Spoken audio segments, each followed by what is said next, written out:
Hi, it's Steve. Today we'd like to show you how to change the infinite heat switch on your electric range. That's a really easy job. All we're going to need is a number 2 Phillips screwdriver, a small flat blade screwdriver, we may need a pair of needle nose pliers, and maybe a set of crimpers and strippers. Let me show you how we do it.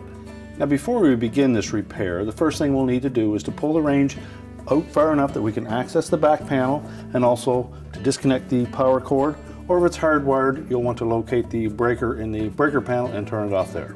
So we'll first remove these screws that secure the upper back panel to the cabinet. And we'll just flex that back panel enough to pull those 2 tabs away from the top. Then we can just lift it off and set it aside. We'll next pull the knob off the control on the front. And you'll note there are 2 more screws that need to be removed.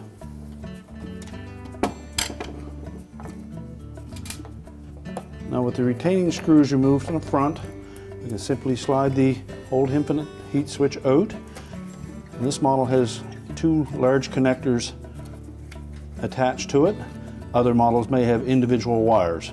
So we'll next disconnect those. You may need your needle nose pliers to pull them off because they should be fairly tight.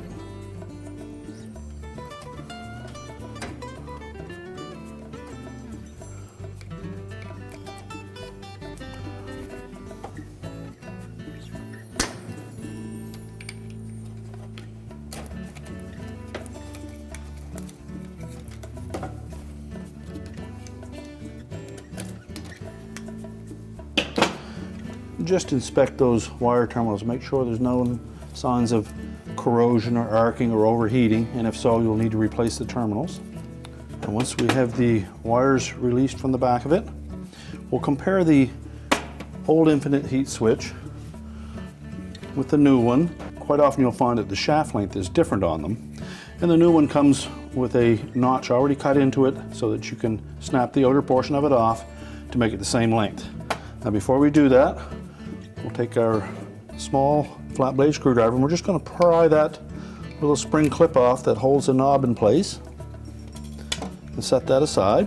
So taking the cutter portion of our pliers, we're just going to line that up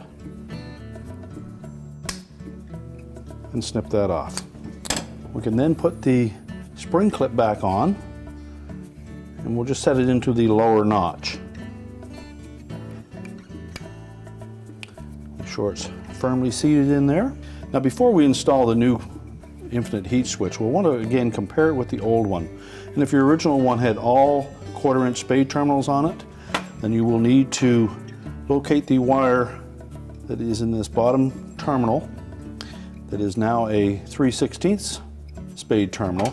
You'll locate that wire, cut the old wire terminal off it, and crimp on the new one that is supplied with the kit. Our model already had that 3/16 terminal on it, so we do not need to do that on this today. We'll then take the new infinite heat switch, we'll insert it through from the back side, line up the screws, and secure it, and tighten those 2 retaining screws securely. Replace the knob, and then reconnect the wire harnesses at the back.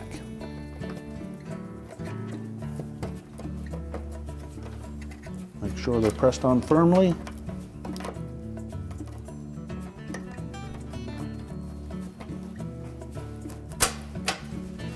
And we're now ready to put the back panel back on. So in this model, there's a little cutout around that lower panel. So we're going to line that up. Make sure the lip fits inside of that. Tilt it up into place, and then we'll just flex the top of it so that these tabs on either side engage the upper portion of that console. Now with the top tabs in place, we'll just line up the slots with these screw holes.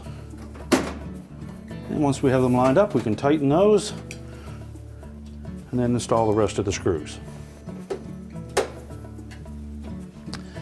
Now with the back panel secured, we can now push the range back into position. We're now ready to reconnect the power, and our repair is complete.